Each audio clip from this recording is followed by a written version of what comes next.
Defensoría del Pueblo, buenas tardes a las consejeros y consejeras, integrantes de nuestros consejos defensoriales. Bienvenidos a las autoridades que nos acompañan esta tarde, bienvenidas a las personas de la sociedad civil que han acogido nuestra invitación para estar presentes en este acto de rendición de cuentas.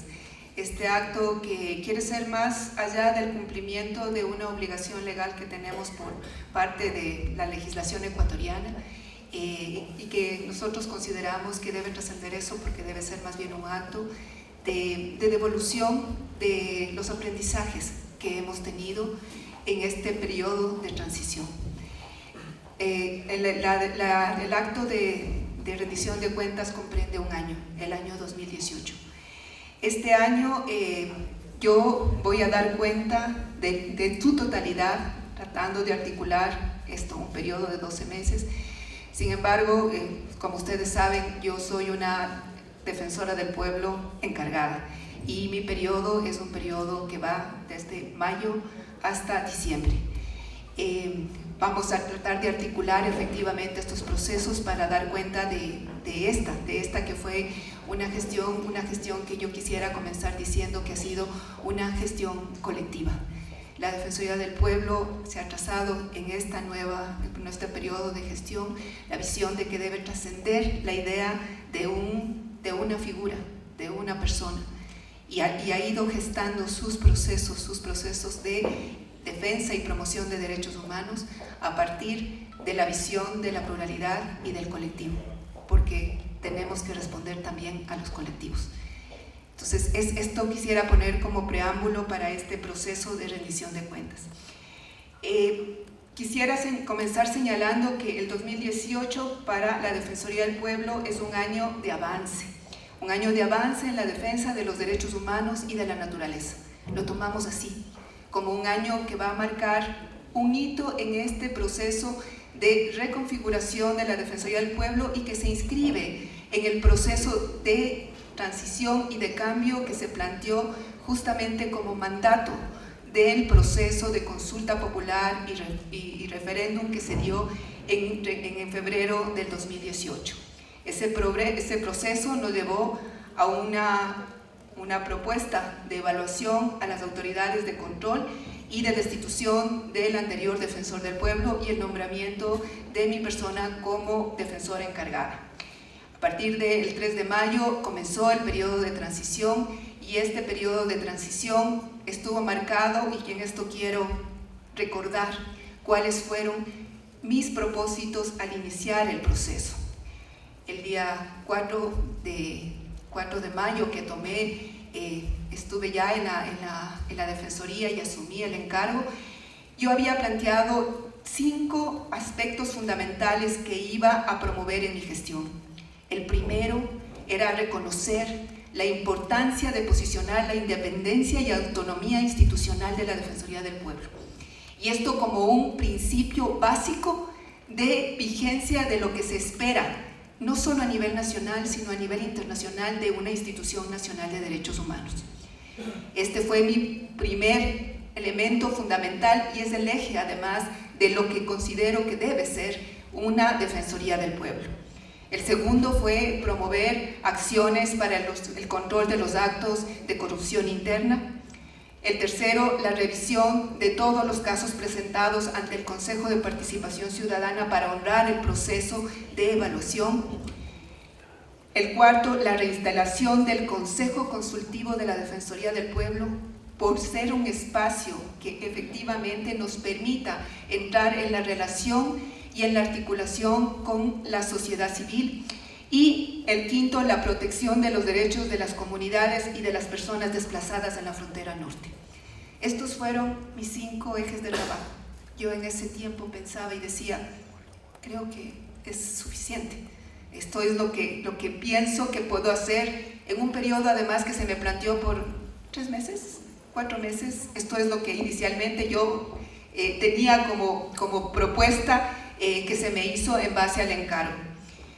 Como ustedes han podido ver por el propio video, estos 3 o 4 meses se convirtieron en esto, ya son 10 meses de la gestión y obviamente estos estos que eran como mis anhelos, se fueron incrementando a partir de lo que es la vida en el ejercicio y la defensa de promoción de derechos humanos.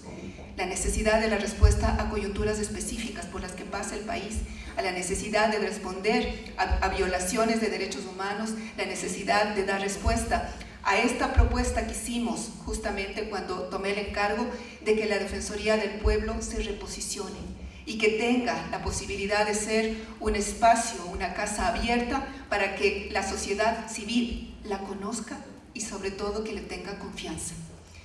Esto ha determinado un proceso de desbordamiento de estos elementos iniciales que planteé, y lo que yo podría decir y voy a comentar en el transcurso de la presentación es que he ido tratando de articular efectivamente que estos que fueron mis postulados iniciales se vayan cumpliendo y se vayan articulando con las necesidades, con los pedidos, con las exigencias sociales que surgieron durante el proceso. El informe que presento va a tener 4 ejes fundamentales. El uno es hablar sobre las acciones estructurales que se emprendieron durante este periodo. El segundo es hacer un énfasis en las acciones encaminadas a la protección de derechos humanos. El tercero, a las acciones de promoción de derechos humanos. Y el cuarto, a la articulación de los procesos de promoción y protección.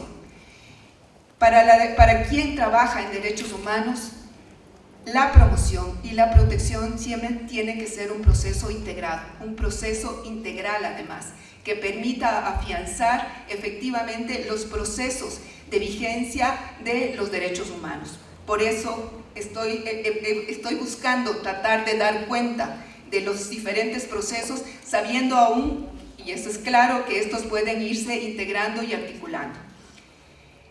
Comencemos con las acciones estructurales. Como lo vieron en el video, uno de los primeros elementos que efectivamente trabajamos desde la Defensoría del Pueblo y que pusimos el mayor énfasis es restablecer esa confianza en la ciudadanía. Una confianza además que nos dimos cuenta que previo a que la gente nos tenga confianza era necesario que se abran espacios efectivos de relación, de conocimiento, de participación y de diálogo. A partir de una resolución defensorial, asumiendo las competencias que teníamos dentro de la propia Defensoría, creamos los consejos de defensoras y defensores de derechos humanos. Retomamos una idea que ya estuvo vigente en la Defensoría del Pueblo en el año 2009 con el defensor Gutiérrez, de consejos consultivos de la Defensoría del Pueblo. Quisimos mantener la lógica de que sean ese espacio de diálogo y de participación, pero que no se restrinjan, como fue en el año 2009, a un solo grupo pequeño de instituciones que estaban aquí en la ciudad de Quito, y quisimos ampliarlo a nivel nacional, porque considerábamos que eso es lo que tenemos que hacer. Entender que la defensa y promoción de derechos humanos está ahí, está en los territorios.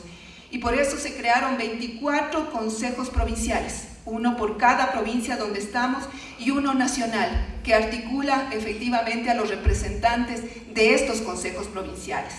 Hoy contamos con alrededor de 400 personas involucradas en el país, y estas personas tienen una particularidad. Fueron elegidas por ser defensoras y defensores de derechos humanos, reconocidos por la sociedad civil como tales. Y esto para nosotros es importante porque logra reposicionar en el país que los líderes sociales, todas las personas que están trabajando día a día por la lucha y luchando por la vigencia de los derechos humanos, son personas que desde la perspectiva de derechos humanos, a más de ser un líder social, son un defensor y defensora de derechos humanos, y por lo tanto unas personas que tienen y merecen la protección tanto nacional e internacional por la labor que cumplen. Junto con esta creación vimos la necesidad de establecer un sistema de registro de agresiones a defensoras y defensores. Una constatación que tuvimos al llegar a la Defensoría del Pueblo es que después de que habíamos pasado un periodo de gobierno en donde una de las principales constantes y recomendaciones que se hizo a nivel internacional al país es promover efectivamente la protección de los defensores y defensoras y crear espacios efectivamente para la no criminalización, la Defensoría del Pueblo no tenía registros de agresiones, de ataques, de amenazas a defensoras y defensores. Y esto realmente era un vacío muy fuerte. Por eso diseñamos este sistema de registro para que a partir de cualquier amenaza que pudiera surgir a un defensor o defensora desde cualquier parte del territorio se pueda articular y se pueda establecer un sistema de alerta que nos permita a las instituciones tanto locales como nacionales promover la defensa y el posicionamiento del valor que tienen los defensores y su protección efectiva. La creación de los consejos defensoriales nos permitió además lograr algo que nos parecía sumamente importante y que además logró combinar un esfuerzo de articulación entre la Defensoría del Pueblo y un espacio que ya en el país se venía posicionando en materia de armar mapas de situaciones de violación de derechos humanos. Hicimos un convenio con el grupo de cartógrafos sociales, un colectivo social que ha venido posicionando temas como el femicidio en el país, y con ellos construimos participativamente, visitando cada uno de los consejos defensoriales, un mapa de situación por provincia para develar cuáles son las principales violaciones de derechos humanos, de violaciones de derechos de la naturaleza y las violaciones que se presentaban a las defensoras y defensores en el territorio. Ustedes tienen en esta sala los resultados de este proceso de cartografía social, este proceso participativo, que es obra de cada uno de los consejos defensoriales en diálogo directo y participativo con los cartógrafos sociales.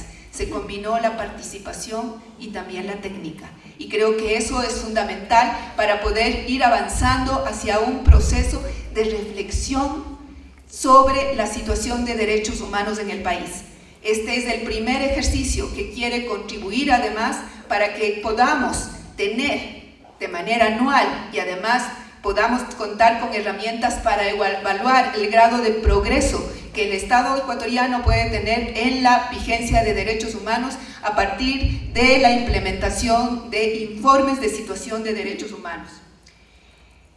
Ustedes lo vieron, decidimos también que cada 10 de diciembre, que en este país generalmente no pasa mucho, a veces se habla del Día de los Derechos Humanos y queda como una conmemoración, en algunos casos representativa de actos pequeños. Considerábamos que era esencial para este proceso reconocer cada 10 de diciembre los esfuerzos que hacen en el país los defensores y las defensoras por la promoción de derechos. Para el año 2018 ubicamos la necesidad de comenzar con las mujeres, ese rol de las mujeres defensoras y de derechos humanos, y que además lo hicimos porque ubicamos que en el año 2018 habían mujeres que se habían efectivamente destacado por una posición firme para reclamar el derecho, para conocer el paradero de sus familiares desaparecidos, para conocer efectivamente cuál fue la realidad en la muerte de sus parejas. Y ahí veíamos y queríamos rescatar el valor que tiene y que históricamente se viene reflejando no solo en este país, sino en las luchas de América Latina de las mujeres en la promoción y en la defensa de derechos humanos. El tiempo de defensoras tuvo vigencia en el 2018 y esperamos que en el próximo año, que en este año 2019, permita el reconocimiento de otras luchas, de esas luchas a veces silenciosas que también se generan en distintos lugares del país y que nos están hablando además de nuevos derechos que tenemos que reposicionar y que tenemos que destacar. A la par, en Marrakech, en octubre del año 2018, las instituciones nacionales de derechos humanos tomaron una decisión que es lanzar a todas sus delegaciones en cada uno de sus países, pero también a la comunidad internacional, una declaración que busca reposicionar el tema de la importancia de trabajar por los derechos de las defensoras y defensores. Y esta declaración no queríamos que se quede solamente en una proclamación de que hay que tener una declaración para la protección de derechos a nivel mundial, sino que tiene que traducirse en acciones concretas a nivel regional. Y la Defensoría del Pueblo de Ecuador ha hecho la propuesta ya para la operativización de esta declaración dentro de la región y también en la traducción en cada uno de los países. Con lo cual consideramos que fortalecemos tanto el marco nacional como el marco internacional como herramienta para la protección efectiva de los defensores. A la par, dentro de esta perspectiva estructural, emitimos resoluciones emblemáticas. Ustedes saben, la Defensoría del Pueblo tiene esta capacidad también de desarrollo normativo y durante este periodo se han emitido 124 resoluciones administrativas y también misionales. Las resoluciones administrativas obviamente han estado encaminadas a ir haciendo estos ajustes que necesitamos al interior de la institución para ir devolviendo la posibilidad de contar con una institución independiente y una institución eficiente y eficaz en el servicio misional. Desde las resoluciones misionales quisiera destacar las resoluciones que hicimos de disculpas públicas. Nosotros consideramos fundamental reconocer también los errores que se habían cometido en el pasado por la falta de cumplimiento de las atribuciones que teníamos, y esto lo hicimos en el caso de los 10 de Luluncoto, Yasunidos, y también frente a la situación de los periodistas por las limitaciones a la libertad de expresión. Emitimos una resolución que nos parecía una demanda histórica, una resolución que debía posicionarse y que debía atraer la atención de la sociedad, porque estamos en pleno decenio del pueblo afrodescendiente y una de las obligaciones que tiene el Estado ecuatoriano es en este decenio desarrollar políticas públicas efectivas para traducir la vigencia de los derechos del pueblo afrodescendiente en cada una de las acciones estatales y también en la sociedad. La resolución da concretamente recomendaciones específicas y exhorta a las diversas instituciones del Estado a que se pueda actuar en función de dejar que la fecha y esta declaración de decenio se convierta en una mera proclamación formal y que se traduzca ya en acciones concretas. Hemos empezado a mirar que hay un elemento de reposicionamiento por algunas instituciones del Estado y esperamos que el decenio efectivamente se cumpla en Ecuador. Y para eso que la Defensoría del Pueblo pueda ser un referente a partir de las recomendaciones que formulamos.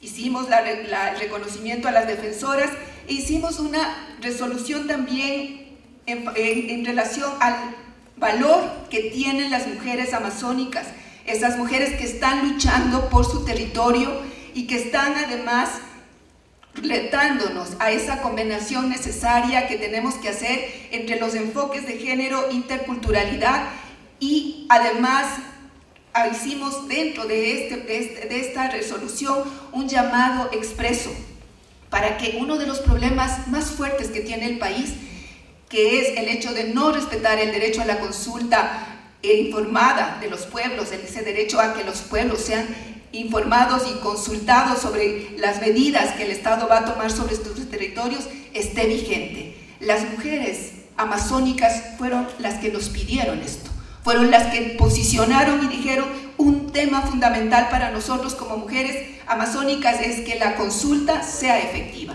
Y frente a eso, esta resolución hace un llamado expreso a que el Consejo de Participación Ciudadana sea el espacio que dirija, que conduzca los procesos de consulta previa como una garantía efectiva de lo que debe ser la consulta, un proceso de participación. La instancia de participación que existe en este país tiene el reto en ese sentido de conducir estos procesos y esperamos que esto lleve a un proceso de desarrollo normativo que permita concretar. Y hemos además promovido vigilancias del debido proceso en las garantías de consulta previa que deben estar vigentes, y para eso estamos justamente el día de hoy, hemos acabado de terminar un taller cuyo fruto es una resolución expresa sobre la capacidad que tenga la Defensoría del Pueblo para activar su competencia de vigilancia del debido proceso sobre los procesos, sobre la consulta previa. Esto es importante. Nosotros, tomando en consideración la necesidad que existe de que la consulta sea efectiva, decidimos y analizamos que la consulta es un acto administrativo y la Defensoría del Pueblo tiene la capacidad de vigilancia del debido proceso, y eso incluye el debido proceso administrativo. Y por esto esta resolución va a permitir que tanto las organizaciones sociales, los colectivos comunitarios, puedan acudir a la Defensoría del Pueblo y puedan solicitar la vigilancia de los procesos de consulta. Esto también involucra para nuestros delegados provinciales, para toda la Defensoría, una nueva etapa, una etapa en la que le estamos dando un sentido más sustantivo a los procesos que hacemos de vigilancia del debido proceso. El otro tema estructural y que fue fundamental en este periodo, un proceso que no lo pensamos. Si ustedes ven la propuesta inicial, yo no había hablado de que voy a promover una reforma al marco normativo de la propia Defensoría.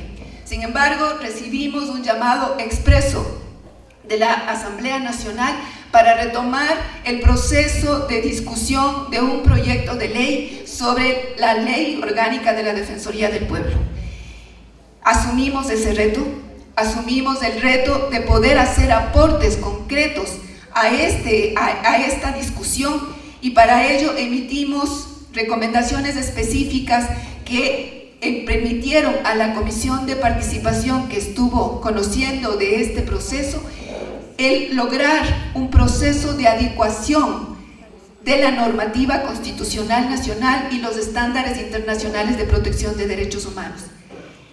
La reflexión, la discusión, las comparecencias, los procesos de difusión que hicimos con nuestros propios consejos defensoriales, las discusiones internas que llevamos al interior de la Defensoría del Pueblo, nos permitieron constatar algo que era impresionante después de casi 20 años de vigencia de la Defensoría del Pueblo, y es que se conocía poco de cuál es el ordenamiento internacional en materia de instituciones nacionales de derechos humanos, el valor de los principios de París, el valor del eje de independencia y autonomía, la necesidad de construir competencias más sólidas y la necesidad también de fortalecer en la estructura institucional mecanismos que no pasen solamente por la proclamación de la independencia como un principio ético, sino como un principio que puede ordenar incluso la vida administrativa de la institución.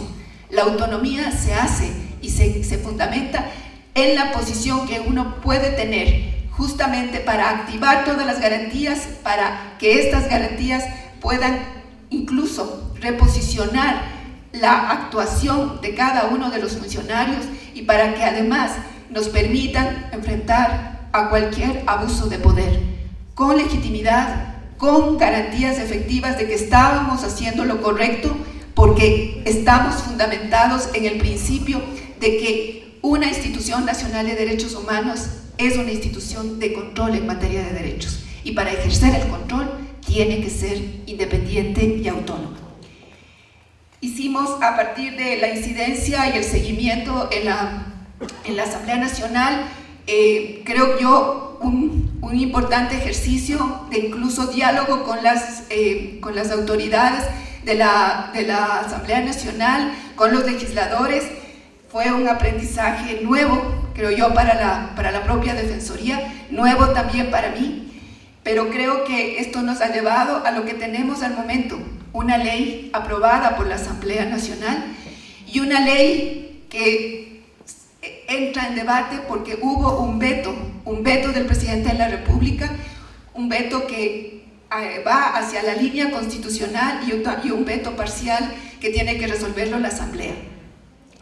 En este sentido hay una necesidad de reconocer que el veto es un veto político y que ese veto político nos está efectivamente conduciendo a una oportunidad, y esa oportunidad yo la he calificado eso como valiosa.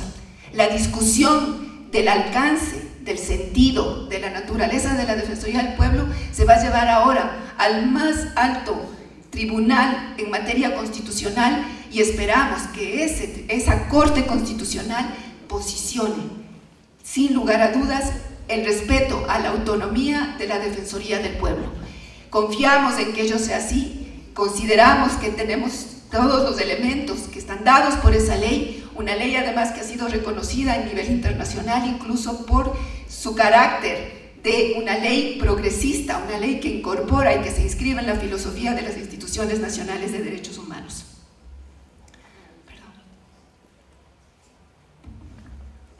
Este es un proceso largo.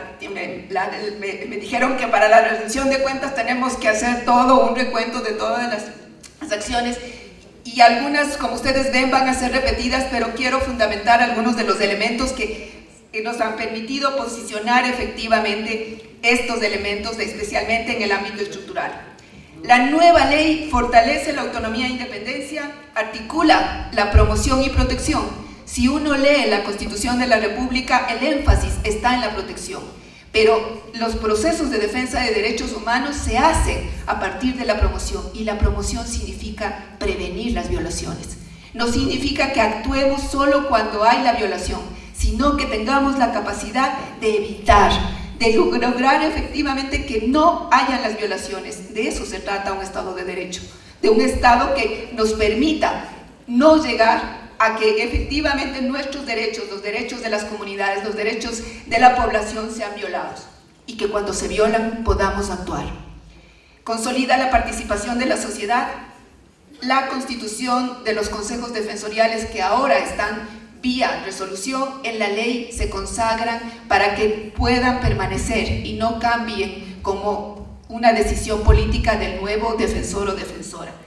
Crea mecanismos especiales, y estos mecanismos especiales cumplen con un mandato específico dado por recomendaciones de organismos internacionales, por las competencias que nos dan las nuevas leyes, por las recomendaciones generales que también se generan a nivel internacional y que de manera reiterada le han dicho al gobierno ecuatoriano y a la Defensoría en particular que debe haber un mecanismo de protección de los derechos de niñas y adolescentes, que tiene que haber un mecanismo para la protección de las personas con discapacidad, que tiene que haber un mecanismo para la protección de los derechos de la naturaleza, que tiene que haber un mecanismo para la prevención y la erradicación de la violencia contra la mujer.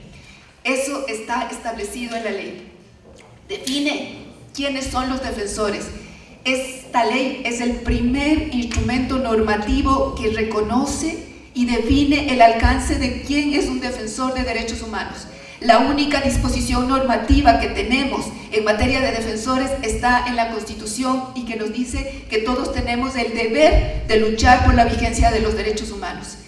Esto efectivamente nos posiciona no solo a nivel nacional, sino a nivel regional en la promoción y protección de los derechos de defensoras y defensores.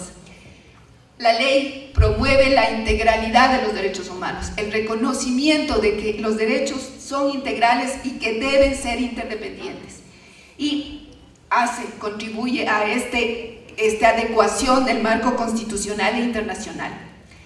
A nivel interno, los temas estructurales no pueden pasar solamente por estos temas normativos que son importantes, pero que a la vez tienen que traducirse ya en acciones administrativas concretas. Para eso hemos promovido un proceso de planificación, y dentro de la planificación de las actividades planificadas en el POA se cumplieron 2.443, lo que corresponde al 95.05%. Hemos cumplido con nuestra planificación.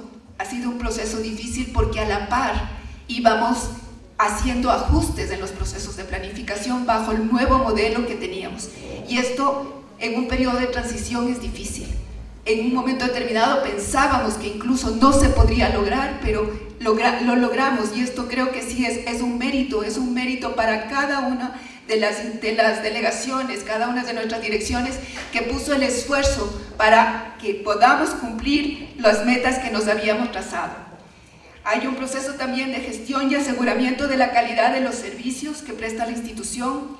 Hicimos adecuaciones al manual de atención a personas usuarias, Hicimos una encuesta de satisfacción, implementamos el nuevo sistema de evaluación de desempeño y también establecimos un marco para el manual de perfil de puestos acordes a la realidad institucional.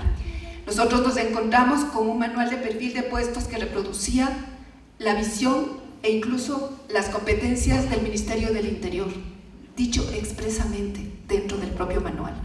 Entonces hicimos los ajustes para que se incorpore y se dé énfasis a nuestra realidad, a nuestra visión y sobre todo, y aquí la idea de la independencia. La Defensoría del Pueblo no es un ministerio, la Defensoría del Pueblo es una institución autónoma, es una institución que controla.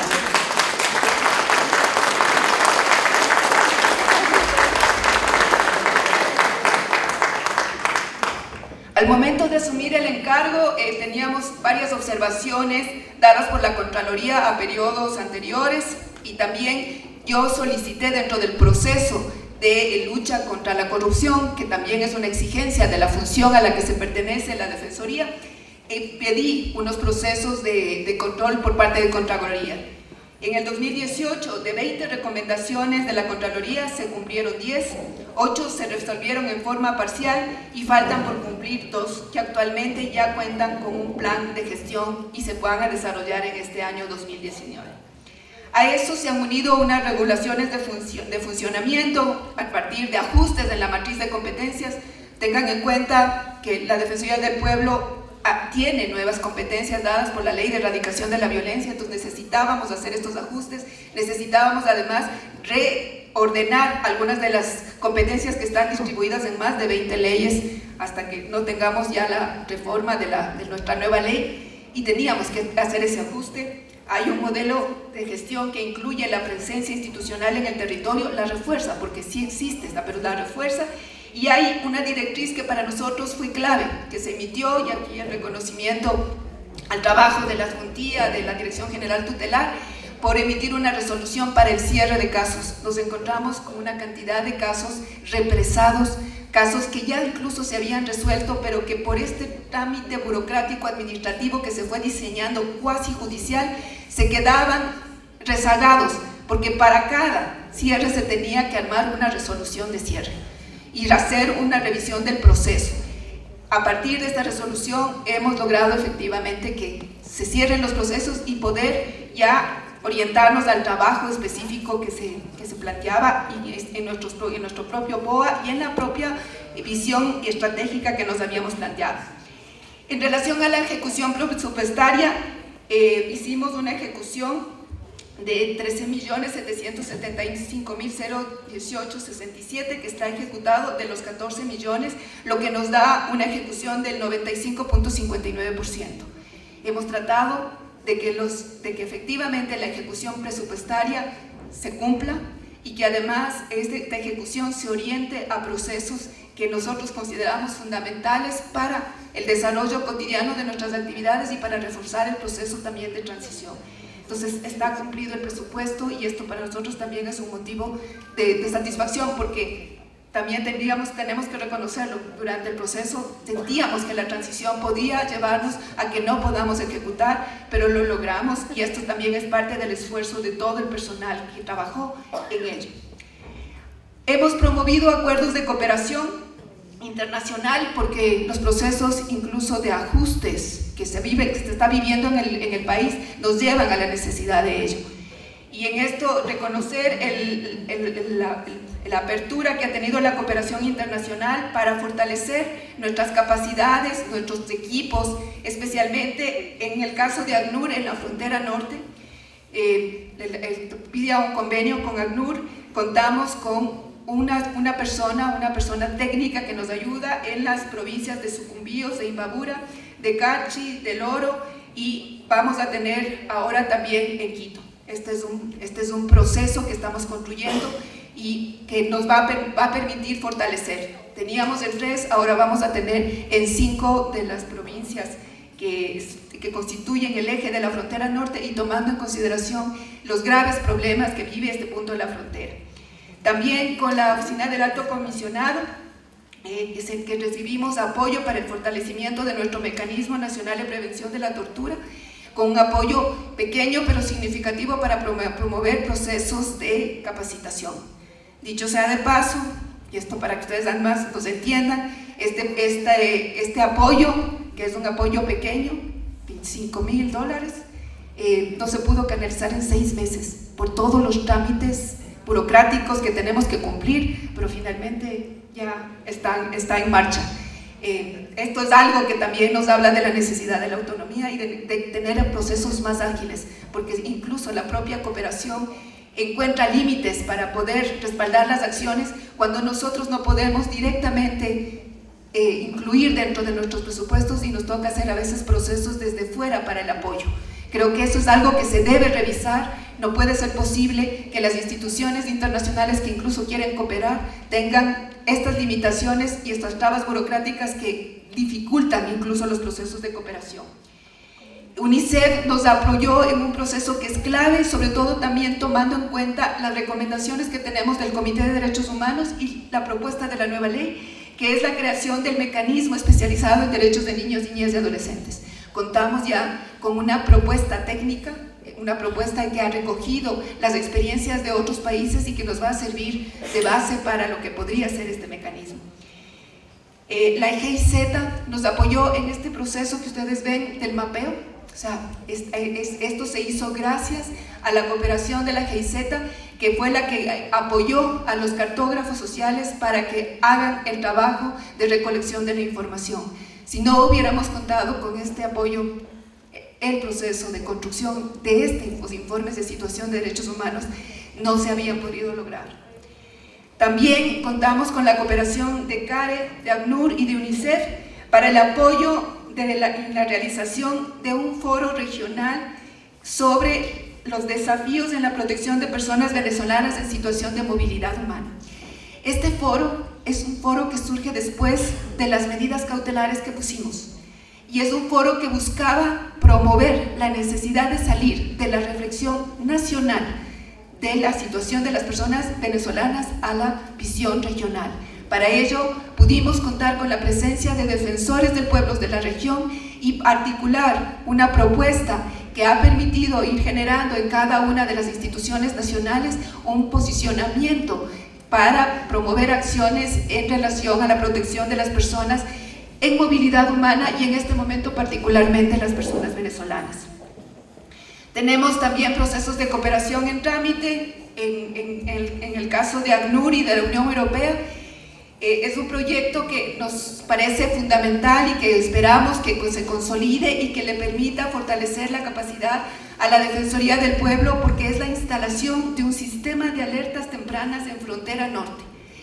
Va a ser un proyecto piloto que va a permitir garantizar esta visión de la necesidad de la prevención. La alerta está para eso, para prevenir, para alertar efectivamente de que puede haber violaciones y exigir que las instancias de los gobiernos locales, de los gobiernos nacionales, actúen para que no lleguemos a la violación. El modelo es piloto y la idea que se tiene es que luego se pueda instalar como una propuesta del funcionamiento a nivel de todas las provincias. Va a depender mucho de justamente el impulso que se dé en la frontera norte, el que la Defensoría del Pueblo luego pueda consolidar este sistema de alertas tempranas a nivel nacional. Tenemos en camino un proyecto que la GIZ nos ha planteado para fortalecimiento en acciones de incidencia y en educación, la incidencia particularmente con gobiernos locales, que esperamos que se concrete y que además va a articularse, digo que perfectamente con el sistema de alertas tempranas. Hemos hecho además acciones con la Comisión Interamericana de Derechos Humanos y también con instancias de coordinación de las instituciones nacionales de derechos humanos para la protección de derechos. En este sentido, creemos que es importante que los procesos de articulación entre las instituciones nacionales de derechos humanos nos permitan también tener procesos de respaldo y de fortalecimiento técnico a nuestras acciones. Hemos participado en encuentros y yo diría que buscado actuar en instancias internacionales claves. La Defensoría del Pueblo tenía una larga tradición, especialmente a nivel del jerárquico superior y más que nada de la persona que estaba como defensor, de hacer una fuerte presencia internacional. Y esto se veía justamente a partir de todo el proceso con el que yo me encontré. Sin embargo, yo consideré que es importante la presencia de la institución a nivel internacional, pero que hay que privilegiar espacios y que no podemos estar en todos los espacios a nivel internacional cuando se tiene que trabajar a nivel nacional y cuando hay necesidades que cubrir a nivel nacional y cuando además hay austeridad. En este caso, yo participé en 2 encuentros de instituciones nacionales de derechos humanos, la una en Alcalá de Henares, que fue el primer encuentro y que lo consideré necesario porque era posicionar la transición y además comunicarle a la comunidad internacional por qué se dio la transición. La Defensoría del Pueblo en su primera etapa de transición vivió una fuerte presión internacional, porque se cuestionaba el hecho de que se haya dado el proceso de destitución al defensor anterior. Es por esto que viajé a Alcalá de Henares para posicionar la base constitucional y legal que tenía este proceso. Y además para cumplir con una obligación que estaba vigente, y es que la Defensoría del Pueblo del Ecuador tiene la Secretaría de la Red de Instituciones Nacionales de Derechos Humanos a nivel del continente americano. Luego participé en un evento de Brasil que fue la continuación del evento de Quito y que fui llamada efectivamente para poder posicionar los resultados del encuentro de Quito en materia de movilidad humana. Esto permitió además que tengamos participación en dos encuentros que se dieron a nivel internacional, el uno en Bogotá, y que fue una visita que se hizo con las compañeras del pueblo Zápara ante el asesor de Naciones Unidas para Prevención del Genocidio. La Defensoría del Pueblo fue invitada junto con las compañeras záparas para posicionar su situación, y por eso se hizo este viaje y se presentó ante una instancia de Naciones Unidas la situación que vivía en ese momento la dirigencia de la comunidad zápara y el desconocimiento que se hacía a su legitimidad. Y el último espacio en el que he participado es en las últimas audiencias de la Comisión Interamericana en Bolivia, posicionando 2 temas que son fundamentales, consideramos, para la vigencia de los derechos de la niñez en el Ecuador, porque se hizo una audiencia temática sobre niñez en movilidad humana, y el otro tema sobre buenas prácticas de los defensores y defensoras, en donde queríamos posicionar esta visión que, como ustedes ven, ha sido uno de los referentes que tenemos y en el que además hemos ya generado propuestas concretas que nos parecía fundamental compartirlas con la región. Las acciones de promoción. La promoción es básica. Si no se promueven los derechos humanos, no se conocen. Si no se conocen los derechos humanos, no se ejercen. Si no se ejercen los derechos humanos, podemos estar abocados a las violaciones de los mismos. La Defensoría del Pueblo ha promovido procesos de capacitación en materia de derechos humanos y derechos de la naturaleza. Ustedes pueden ahí ver las cifras: 730 eventos, 523 capacitaciones, hay procesos de sensibilización y difusión. 18.052 personas han sido beneficiadas de estos procesos de capacitación. Hemos hecho procesos de capacitación sobre los derechos de usuarios y consumidores a 21 colectivos, a 278 empresas de turismo y transporte, y en campañas que buscan generar nuevas visiones sobre el consumo. Entonces, ahí están las campañas: tomando las riendas de tu consumo, pequeños actos que generan grandes cambios. El esfuerzo de nuestra juntilla de consumidores y usuarios ha sido fundamental para posicionar algo que no teníamos mucha conciencia, y en eso yo quiero hacer un reconocimiento público. Para mí el tema de consumidores y usuarios era un tema que podría hasta no estar en la Defensoría del Pueblo, pero porque en otros países hay instituciones que se trabajan directamente por esto. Sin embargo, creo, y en esto agradezco la apertura también de la Junta que está a cargo, porque pudimos comprobar que efectivamente los derechos de consumidores y consumidores y usuarios también son derechos humanos, y que podemos tener una visión de defensa de los derechos también desde la Institución Nacional de Derechos Humanos. Hemos hecho acciones de capacitación sobre prevención de la tortura y genocidio, hemos hecho 4 conversatorios, 3 capacitaciones, sin duda aquí falta más. Aquí tenemos todavía que fortalecer. Los graves problemas que tiene el sistema carcelario nos exigen que hayan procesos mucho más sólidos para que se consideren cambios fundamentales en los centros de rehabilitación del país y en otros centros de privación de libertad. Este es un reto a construir, pero hemos trabajado en el proceso de irlo reposicionando. También se han impulsado capacitaciones en materia de transparencia y acceso a la información pública. Hay una dirección específica que hace un trabajo, además articulado con los territorios, para hacer un proceso de seguimiento al cumplimiento de esa obligación estatal que tienen todas las instituciones de reportar cómo están cumpliendo con la transparencia y el acceso a la información pública. Tenemos grandes retos también ahí. Se ha avanzado, nuestra dirección cumple con generar estos procesos de seguimiento. Sin embargo, tenemos que pasar también a una etapa más sustantiva. No podemos seguir solo mirando páginas web, cuando el acceso a la información pública tiene que ser un acceso que rebase y que se acerque también a las formas propias que las comunidades, que los diferentes colectivos tienen para poder acceder a la información. Entonces, ahí tenemos retos. Sin embargo, es importante, hemos capacitado a funcionarios públicos sobre el manejo de este sistema que tenemos para el seguimiento. A nivel de promoción, tenemos también acciones a partir de nuestra biblioteca especializada. Hemos generado 96.300 visitas, hemos incorporado nuevos documentos. Esta es una biblioteca que está abierta para que la ciudadanía pueda acceder a espacios, a libros especializados en materia de derechos humanos. Creo que falta fundamentar su conocimiento y su uso, pero está ahí y está vigente, y creo que la hemos ido construyendo y esperamos que se pueda ir consolidando o que se enmarque en una visión nueva que le permita llegar a distintos lugares del país. Se promovió un concurso de ensayos sobre la naturaleza de las INDH. El concurso fue bien decidor, no tuvimos así muchos participantes, y cuando tuvimos, lo que sentimos es que hubo un esfuerzo porque no se conocía la naturaleza de las instituciones nacionales de derechos humanos.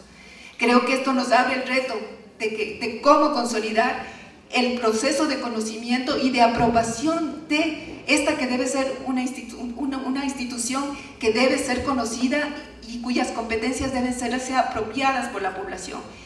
Fue el primer concurso, hubo participación, y esto también nos alentó para ya convocar al segundo concurso, y en este caso centrándonos en el tema que yo creo que es un tema central en el país, que es la erradicación de la violencia contra las mujeres.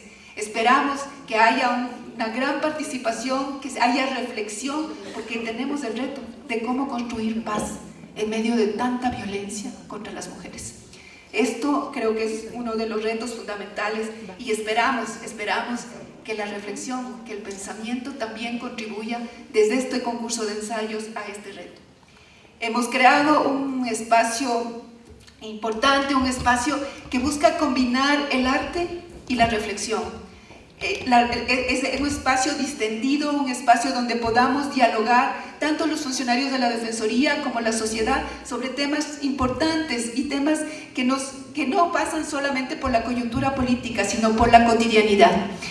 Aquí quiero hacer un reconocimiento a Leonardo García por la iniciativa desde la Dirección de Educación con esta idea de Café y Derechos, por todo lo que se ha venido generando desde la noción de que también podemos desde la informalidad y desde el arte y desde la visión de la sensibilidad crear espacios de promoción de derechos. Esperamos que se mantenga, que se fortalezca, que lo ampliemos. Los delegados de las provincias nos dicen: graben estos programas y mándenos, y la idea no es que se graben, sino que vayan a los territorios y que se puedan ir consolidando. Se han promovido además campañas. Tuvimos dos fuertes, una es Actívate por la Paz y la No Violencia, y la otra es No Violencia contra las Mujeres. Como ven, teníamos efectivamente y tenemos retos fundamentales en materia de promoción y de mecanismos para prevenir efectivamente el derecho a la no violencia y garantizar el derecho a la paz. Hay productos comunicacionales que hemos hecho en este año. Hicimos una agenda y un calendario que buscaba ser un elemento útil y que esté a la mano y que además nos permita reflexionar y compartir una serie de fotografías, porque rescatamos a un fotógrafo que murió en el marco de una lucha social y que considerábamos que era fundamental que se retome su imagen, su presencia y sobre todo el legado que nos dejó. Está ahí, está también esta iniciativa para que se la pueda mantener y que podamos rescatar la visión, las posibilidades que también nos da las diferentes formas de expresión artística para poder recrear la promoción de derechos humanos. Hemos hecho incidencia legislativa. Hemos tenido en este tiempo un fuerte llamado por parte de la Asamblea Nacional para hacer incidencia. Hemos sido llamados por muchas comisiones legislativas para que demos opinión y nos parece importante. Ese es el rol de una Defensoría del Pueblo, el poder estar ahí y poder posicionar en los proyectos de ley la incorporación del enfoque de derechos humanos, abrir el debate, establecer las posibilidades concretas de que haya el riesgo de violación de derechos o limitación de derechos. Hemos participado en nuestra propia ley, en otras normas a las que se nos han llamado, desde la propia ley de comunicación, que ustedes vieron que se generó todo un debate y que nos permitió a nosotros mismos reflexionar sobre cuál debería ser la función de la Defensoría del Pueblo en materia del derecho a la comunicación. A eso se han unido los otros temas que ustedes pueden ver en la pantalla. Hemos hecho comparecencias, tanto desde mi calidad de defensora, pero los adjuntos también han comparecido, y en el caso que no han comparecido los adjuntos, el equipo de desarrollo normativo se ha desplegado en la Asamblea Nacional y ha podido trabajar directamente con asesores de diferentes asambleístas para posicionar algunos temas trascendentales en materia de derechos humanos. Y en materia de protección a defensoras hicimos una incidencia conjuntamente con la Defensoría Pública para promover un reglamento para la admisión y tramitación de las solicitudes de amnistía. Esto consideramos que es fundamental para promover ya me pusieron límite, entonces vamos a avanzar rápidamente. Considero que además es fundamental que pudimos posicionar también normativa internacional. Hemos logrado la aprobación, al menos a nivel de la Asamblea, de acuerdos básicos en materia de derechos humanos, como el Acuerdo de Escazú, el Convenio para la Eliminación de todas las formas de discriminación racial y la Convención para la Protección de los Derechos Humanos de las Personas Adultas Mayores. Ha habido contribuciones a organismos internacionales. La Defensoría del Pueblo recibe muchos pedidos de organismos internacionales sobre cuestionarios e informes. Recibimos la visita y elaboramos informes para 3 relatores en este año, los 2 relatores sobre libertad de expresión y la relatora de pueblos indígenas. Un espacio que nos parece estratégico en materia de promoción de los derechos es el de comunicación. Y este ha sido estratégico en este tiempo porque nos ha permitido posicionar la voz de la Defensoría del Pueblo como un referente ético. Cuando llegamos a la Defensoría dijimos, la Defensoría tiene que tener voz y tiene que ser esa voz que en los momentos claves de la discusión en materia de derechos en el país sea escuchada y tenga la posibilidad de ser respetada.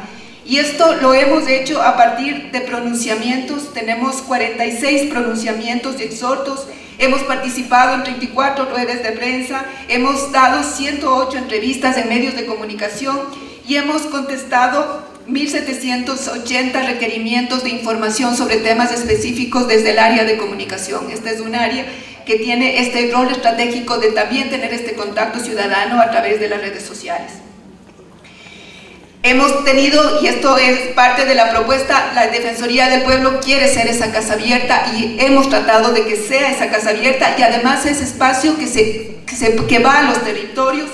Hemos hemos hecho 25 visitas de territorio, hemos participado en 250 encuentros directos con organizaciones y hemos abierto cada una de las adjuntías como la Defensora del Pueblo ha abierto sus puertas a las demandas, a los requerimientos de citas por parte de la ciudadanía. En materia de protección, nosotros tenemos un énfasis, y ustedes lo han visto en los casos emblemáticos, que no los voy a repetir, pero quisiera señalar que hemos visto ya en términos estadísticos un aumento en la atención que brindamos. En 2018 ingresaron 16.568 casos. Esto involucró un 25% de aumento en comparación a 2017. Hay un incremento en las garantías jurisdiccionales, las medidas cautelares y las amicus. De 113 en 2017 pasamos a 227 en 2018. Las garantías se posicionaron en la Defensoría como una nueva base de la actuación de esta institución, y yo creo que ese es el camino que debemos fortalecer. Es ahí donde nosotros podemos encontrar la garantía de que incluso pasemos del mero pronunciamiento allá la concreción del derecho, porque lo que hacemos es activar a los jueces constitucionales para que sean ellos los que resuelvan y que permitan que se ejecuten las acciones para la restitución de los derechos. Hemos aumentado también las investigaciones defensoriales. Tenemos ahora 2.884 que se hicieron en 2018, y esto involucró un aumento del 22% en comparación con el 2017. El eje que hemos planteado y que fue la base de la estrategia que nosotros posicionamos en materia de protección fue la acción defensorial estratégica. La acción defensorial estratégica articula las potestades que tenemos, no solo en materia tutelar. Reconoce que los derechos humanos no solo van a ser reconocidos y van a poder estar vigentes a partir de la activación de mecanismos jurídicos, sino que se van a articular con los procesos de incidencia política, con los procesos de educación y con los procesos también de comunicación. Son estos procesos los que permiten efectivamente que la Defensoría del Pueblo pueda posicionar a nivel nacional el hecho de que cumple con garantizar los derechos y promover su vigencia. Ahí tenemos esta hélice, que es la hélice creada aquí por la Juntía y que nos ha permitido ser como el referente y decir siempre tenemos que estar moviéndonos en eso y sabiendo que va estratégicamente, que hay la necesidad de utilizar y potenciar algunos de esos ejes o los cuatro a la vez.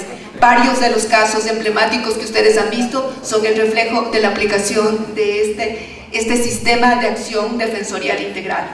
No voy a hacer un recuento de los casos emblemáticos, solamente quisiera destacar en los casos entre los casos emblemáticos, los casos también de cocinas de inducción. Ustedes además han visto los casos que hemos tenido en relación a los posicionamientos en tarjetas de crédito y los cobros indebidos, lo cual nos da una base para también entender esta vinculación que es importante en la visión también de posicionar a los derechos de consumidores y usuarios.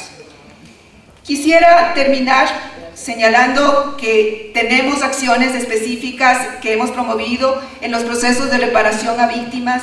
También hemos fortalecido la visión en materia de personas desaparecidas. Para nosotros, uno de los temas graves en el país es la persistencia de la desaparición de personas, esa desaparición que no es la desaparición forzada y que necesita la ejecución de políticas públicas sólidas. Con estos elementos del proceso que hemos vivido, dentro de nuestro informe de gestión hacemos recomendaciones específicas y yo me quisiera centrar en las básicas. Es necesario que para la nueva defensora o defensor del pueblo se pueda fortalecer la visión que hemos manejado en este periodo de transición. Y esto involucra fortalecer los principios de independencia, de autonomía y de participación. Mantener la política de casa abierta y fortalecer el posicionamiento público defensorial. Pedimos, instamos, exhortamos a del nuevo defensor o defensora del pueblo a que no pierda la voz y que su voz no pierda la independencia. Esto para nosotros es y será la mejor garantía de que efectivamente podemos seguir teniendo una defensoría del pueblo que pueda responder a las demandas sociales. Es importante el proceso de seguimiento al veto que se ha dado a la Ley Orgánica de la Defensoría del Pueblo. El veto es un riesgo y el veto tiene un contenido político, y frente al contenido político tiene que prevalecer el veto, tiene que prevalecer la necesidad de garantizar que el veto sea superado y que la Defensoría del Pueblo tenga ya su ley orgánica vigente y que esta sea la base para la actuación y todo el proceso de reestructuración que se tiene que dar al interior de la institución. La ley abre justamente este rediseño institucional que en este tiempo no lo podíamos hacer completamente porque necesitábamos este nuevo marco legal. Hay que consolidar los cambios de la cultura institucional. Yo quiero reconocer expresamente el esfuerzo que se ha hecho por parte del personal de la Defensoría del Pueblo para abrirse a estas nuevas concepciones en materia de protección de derechos humanos, pero también tengo que reconocer que hay una cultura institucional que ha estado marcada por años, y esa cultura institucional necesita procesos. Esos procesos tienen que ser sostenidos, esos procesos tienen que ser alentados, y esperamos que efectivamente con el nuevo marco constitucional y sobre todo con la voluntad del nuevo defensor o defensora se puedan consolidar.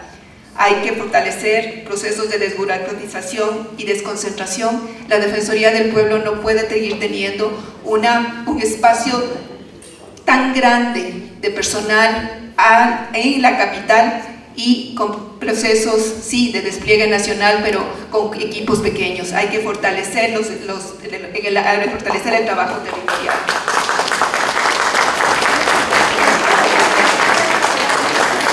Nos parece fundamental que la visión de la acción defensorial estratégica sea tomada, sea asumida.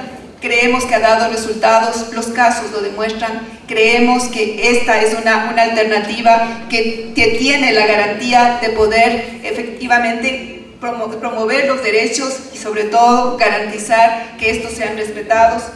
Hay que mantener los espacios de la sociedad civil. La sociedad civil está ya en la Defensoría, hay esos consejos defensoriales, hay el Consejo Nacional y hay que alimentarlos, y la alimentación significa reconocerlos. Y quisiera señalar que nosotros consideramos que es fundamental que todas las acciones, tanto administrativas como misionales, se articulen.